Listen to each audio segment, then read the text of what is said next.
Hi, this is Angela Artemis from Powered by Intuition. I have another intuition tip for you.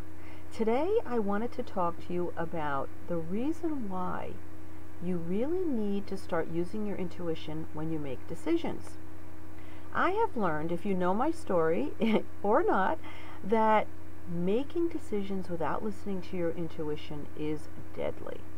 Every time I made a big decision and ignored my intuition is when I got into a lot of trouble, and I ended up in the wrong place at the wrong time and so many other things.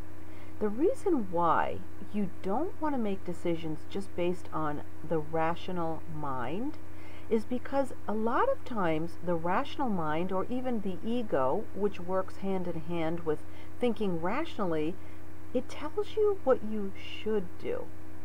It tells you what you need to do. It tells you what other people think is right for you to do. It doesn't honor that inner voice from inside. Here's an example that you might relate to.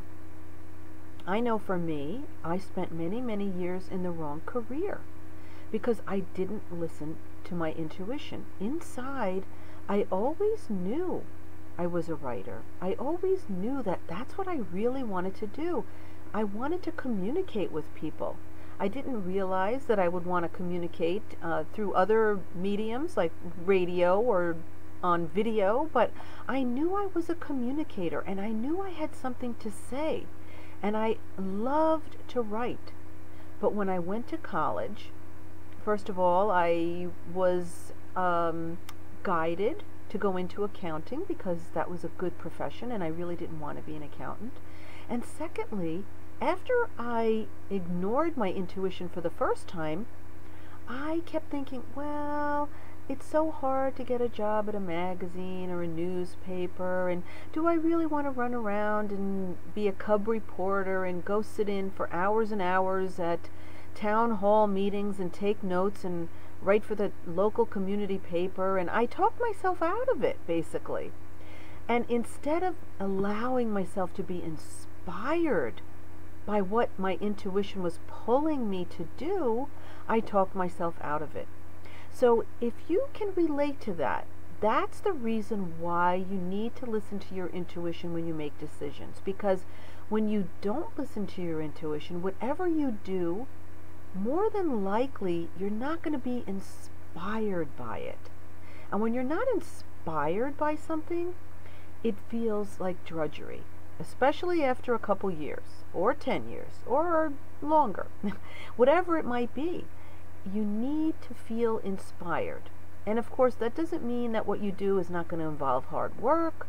It's not going to mean you won't be tired at times. It doesn't mean that at some times you're going to feel like quitting or throwing in the towel. It just means that given the challenges that you are going to face in your life, and you will face challenges no matter what you do, even if it's something that inspires you, you won't give up as easily. So the next time you go to make a decision, think about it. Is this something that you're being called to do? Is there a longing inside? Do you feel pulled towards it? Is your intuition whispering to you? Or are you doing it for the wrong reasons? Because you think you should, because other people are telling you to, because it seems right, because it makes sense, because it's rational. And there is a time and place for that, of course, but if it's a big decision, like your career, or where to live, or who to marry, or even if it's the right time to start a family, think about whether it's coming from inside. Are you being pulled towards it, or is somebody pushing you towards it? That's different. Allow yourself to be pulled, not pushed, and you will find yourself living a much happier, more fulfilling life. So I hope you found this tip helpful. I love to hear how you feel, what's going on with your intuition, what questions you have, and I'll see you right back here next time for the next tip. Bye-bye.